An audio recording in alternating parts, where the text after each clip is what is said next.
the federal government has named 10 individuals to the board of the New Canada Infrastructure Bank, including some with Liberal connections. The government noted that the appointments include an equal number of men and women and reflect Canada's linguistic, cultural, and regional diversity.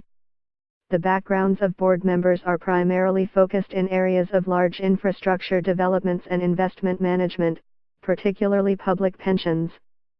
The list includes James Cherry, the former president and CEO of Aeroports de Montréal, who has previously advocated for airport privatization.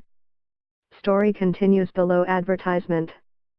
The federal Liberal government has contracted studies on the merits of fully privatizing Canada's airports, but the issue has been the subject of extensive internal debate and no decisions have been announced.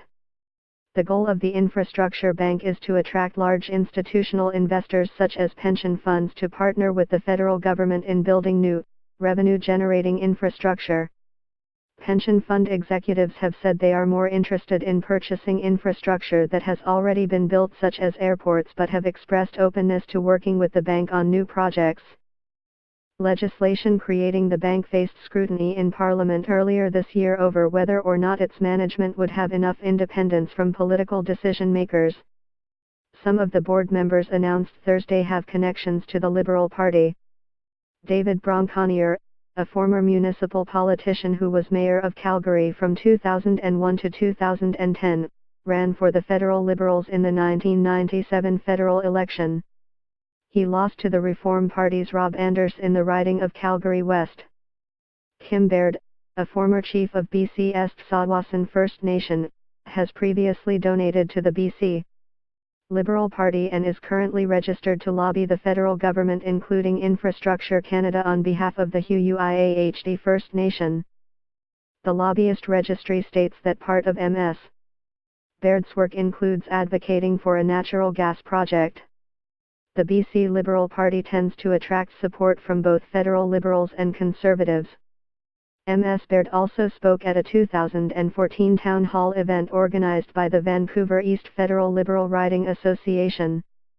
Ms. Baird was the subject of controversy in 2016, when Prime Minister Justin Trudeau's government named her to a three-person panel to review the Kinder Morgan pipeline expansion.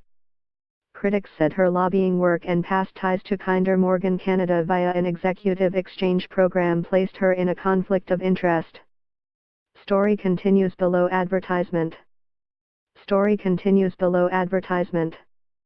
Other board members announced Thursday include Vancouver lawyer Jane Bird, who led the development and construction of the city's Canada Line Rapid Transit project, Michael Colpronoun, an international finance executive who has previously held senior positions with the Caisse de dépôt et placement du Québec, as well as overseas banks as chief financial officer of both Merrill Lynch Bank, Swiss, SA, and Standard Chartered Bank, Switzerland, SA, former public pension executive Bruno Guillemette, who managed infrastructure files for the Federal Public Sector Pension Investment Board and the Caisse, Christopher Hickman, chairman and CEO of Marco Group of Companies, Osgoode Hall Law School professor Poonam Puri, who was recently voted as one of Canada's top 25 lawyers and focuses on corporate governance and accountability issues, First National Financial LP Chief Executive Officer Stephen Smith, who is also a former board member of Metrolinx Incorporated,